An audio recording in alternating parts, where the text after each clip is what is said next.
5 by 5 by 5 by 5. This is 5 by 5, a podcast from the Frontier Master Executive Council. 5 by 5, the podcast for the ALPA pilots of Frontier Airlines.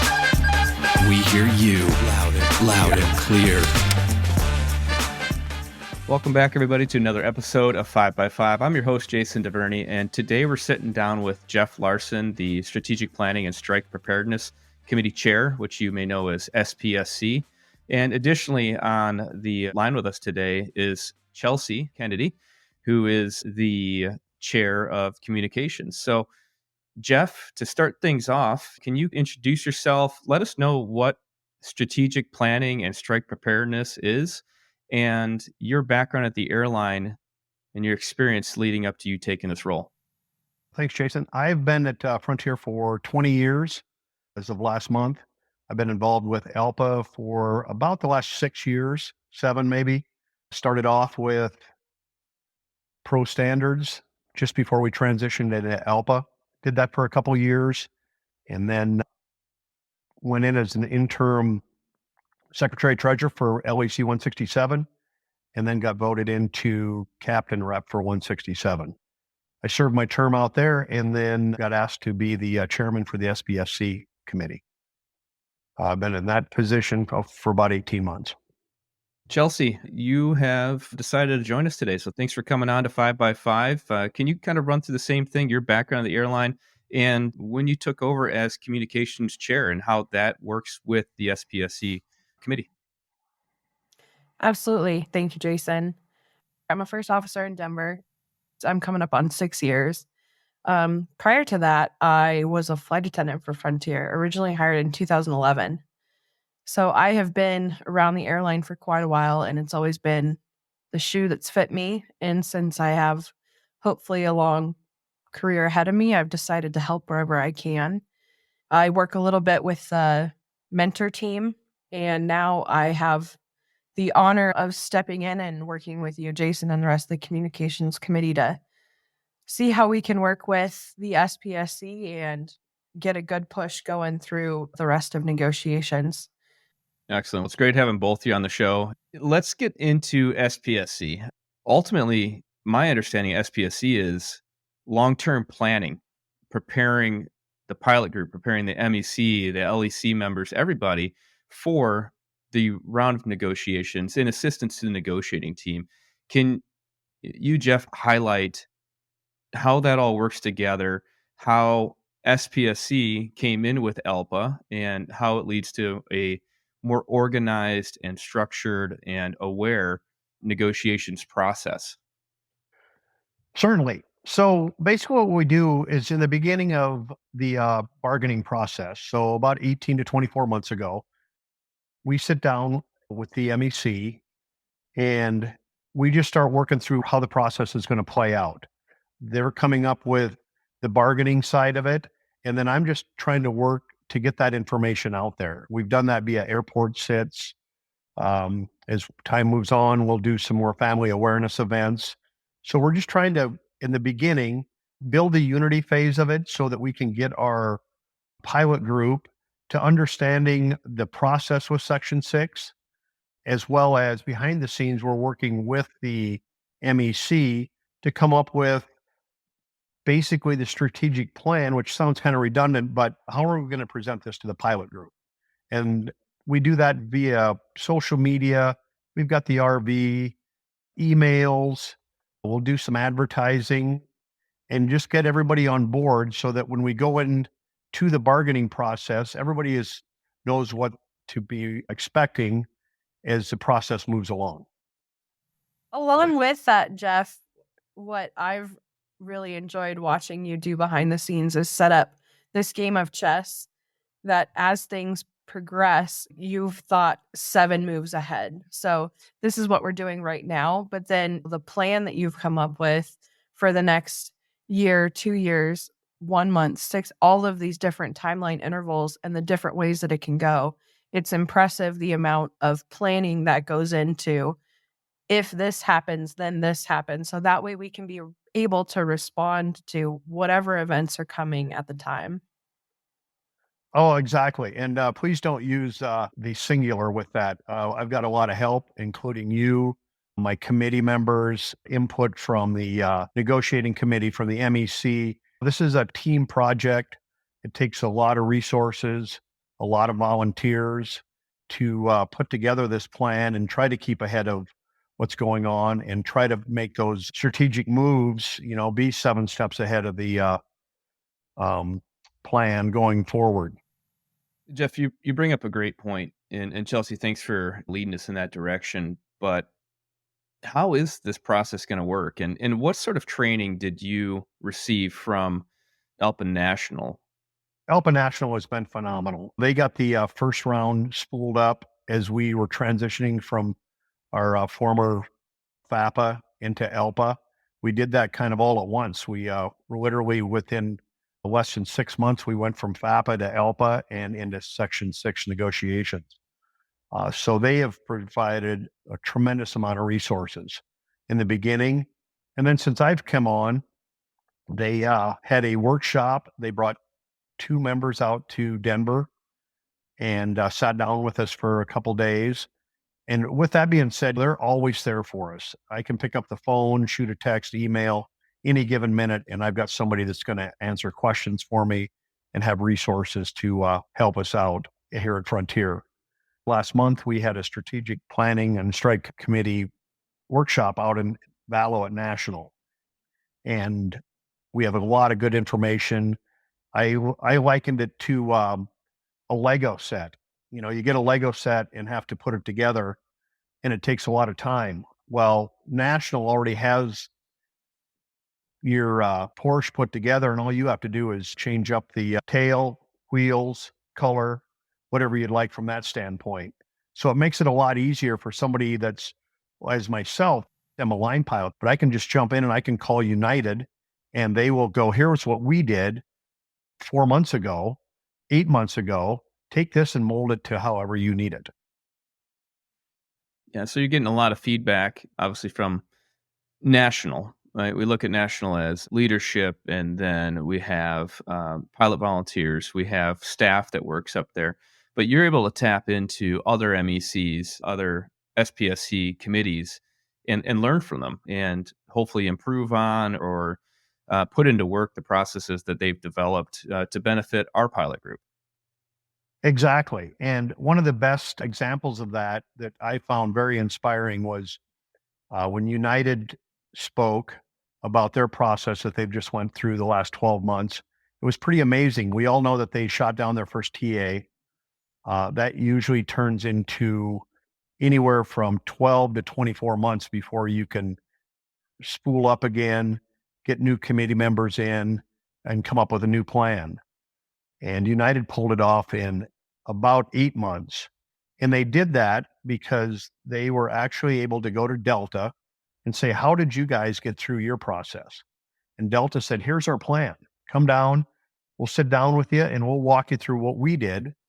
And they turned around and hammered this out in record time to get their TA voted back in on round 2. That's what's fair for us as well. All we have to do is just tap into their resources, and at any given minute, depending on which direction we have to go with negotiations, there's a plan already in process that's been laid out. What I've found so impressive is just the amount of information that we've been given on how to negotiate that encapsulates all of this Section 6 negotiation, because it's very black and white on what we can and can't do. And then not only that, but how to efficiently do that as a pilot group based on both what we've done in the past that's been successful, and then what all of these other ALPA carriers are doing as well. Well, yeah, as we work with National and come up with ideas, it's just a matter of taking our plan and figuring out which move we need to make.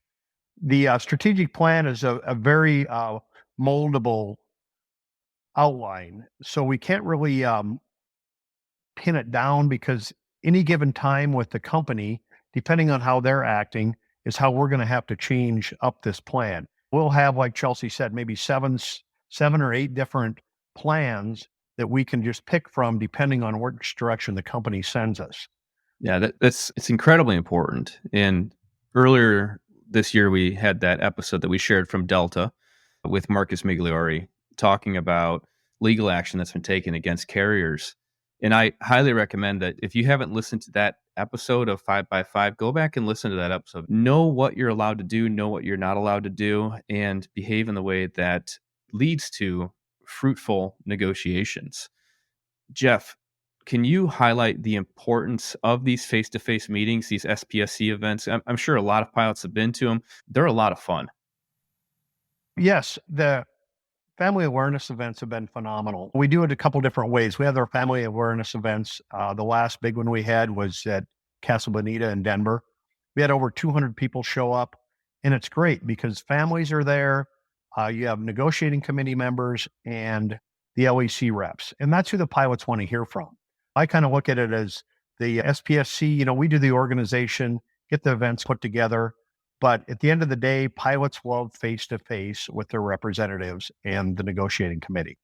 They want it straight from the horse's mouth, so to speak, because we hear all the rumors online. This could happen, that could happen. When you're sitting there talking with our negotiating committee, they're giving you the straight scoop. Along with the family awareness events, we've done the airport sits. And basically, it's a similar deal, only we're obviously at the airport, face-to-face time again once with the negotiating committee, with the reps, and people are very engaged when they're at work. I've got 10 minutes, I've got 20 minutes between flights, or I've got a 2-hour break. I can sit down and pick the brain of the reps and the negotiating committee and find out what is actually going on. And that's yet another reason why these airport meetups are so significant. The RLA outlines a lot of what we can't do, but also what we can do. So this is one of the important things that we are able to do. Information is beneficial to both sides in any negotiating scenario. So if we have information that we want to speak in person with our pilots about, the pilots get to give that feedback directly back to the negotiating committee and the MEC and everyone who's involved with the strategic plan. It's that perfect two-way communication that not only can you have all of your questions answered, but if there's any concerns or anything that you want to discuss, this would be the perfect time to do that as well. This time, when we start our airport meetups next week, Jeff, I believe they start on the 10th, so next Sunday, we are going to have forms that if you want to get your thoughts down in writing through the iPads that we hand around as we track attendance and ensure that we're being efficient with the times of these airport sits, you'll also be able to provide any feedback or any comments that you'd like so that we can really get this information and track it. The negotiating committee has been sending out emails on a regular basis. And this is your opportunity if you have any questions about it, specifics, you're going through PDFs or the information that's been written into them, and you've got a specific question about an aspect that they're negotiating on, whether it's a TA that might have been signed or a positive or negative that you see, you get to provide that to them, and not just in a spoken format, which is always good, but having these forms available, they're going to be able to leave that meeting with a recorded set of things that they're going to go then sit down and review and bring into discussion and talk about. And it could potentially change the way that they look at the negotiation process. Is that correct to say? Oh, very much so. And that's the whole point of it. We want to get in front of as much as we can. And that's why we want the feedback at these airport sits, family awareness events, whatever avenue that we come up with. We're trying to get information out, but we want the information back from the pilots as well, because things change. Jeff, obviously there's with these airport sits and with the amount of information that you're receiving from them, you've got to have a need to grow your team and to have people volunteer and assist in this process. So right now, what do SPSC members of the committee do? What sort of opportunities do they have for future events? Where do you need your help? Yes, we're always looking for volunteers. Twofold. First of all, I need to build my team up. And second of all, we do have a lot of attrition. We know that's going on here at Frontier. And as every committee does, we lose a lot of committee members. So I'm always looking. And right now, what I'm looking for is some local volunteers in Denver that would like to go out and spend a couple hours driving the bus around. We have pretty easy access to it, and it's good visibility. And if I can find somebody that just wants to jump in and drive around Denver, make an hour's worth of loops through the Denver airport, it's very big, very bright orange, and people see it. They see our message, and it brings a lot of awareness to our Section 6 negotiations. Chelsea, what kind of things can the pilot group expect to see from the communications committee? In order to have a contract go successfully through the ratification process, we have to be together, united as an airline, as pilots of the Frontier airline. So what you'll see is efforts on many different levels to really come together, feedback flowing in both directions, any way that we can to unify so that we can be as successful as possible in this process. What you just brought up with unity, we're struggling a little bit with the pilot group as from a unity standpoint. And a lot of it stems from, we have a lot of new people coming on property. Some of them don't have any union background. And a lot of them know that they're coming in, they're going to be here for a brief period and move on. And so they don't want to get involved with ALPA. It doesn't really affect them, so to speak. But what I'd like to get out there and let people know is the bulk of you, when you leave Frontier, if you do, are going to probably be at another ALPA carrier. So start your ALPA service now, whether it's volunteering, being involved, and learning what ALPA is all about and how they have brought us to the point we are in our contracts and in the industry. Yeah, the more support that we have from our pilot group, the more that they understand the Railway Labor Act, the more that they're being engaged and volunteering and keeping abreast to the factual things that are happening through the process, the better it'll help you hear, the better it'll help you understand the process and why it is we're sitting at whatever point it might be at that time. And along with that, those small displays that we can do, like the lanyards, the vests, some of these visual things that we've put out there already and we will expand upon, that's just one of the tools that we have that does work. And there's been many other carriers that have been successful with these messages. If we can show our unity, that is going to be what pushes us over the finish line faster than anything else. Absolutely. Unity in the process is what's going to drive us past the finish line. So get involved, ask questions, utilize these in-person events, and stay engaged. Thank you both for sitting down with me for this episode. Hopefully it leads to conversations one-on-one amongst each other. And if you have any questions about what we covered today in this episode, feel free to send me a dart via the dart system for the podcast. I look forward to seeing what you thought of this and what you'd like to hear if we have Jeff or Chelsea back on in the future. Jeff, Chelsea, thank you for sitting down and sharing your expertise on the subject today. Thank you for having us, Jason. Thank you so much. And Jeff, congratulations on 20 years. Oh, thank you. Yeah, it's been a wild ride. We know that, but never seems to settle down either. Yeah, thank you, Jason. Thank you. Appreciate you, Jason. Thank you for your time. Yeah, you're welcome.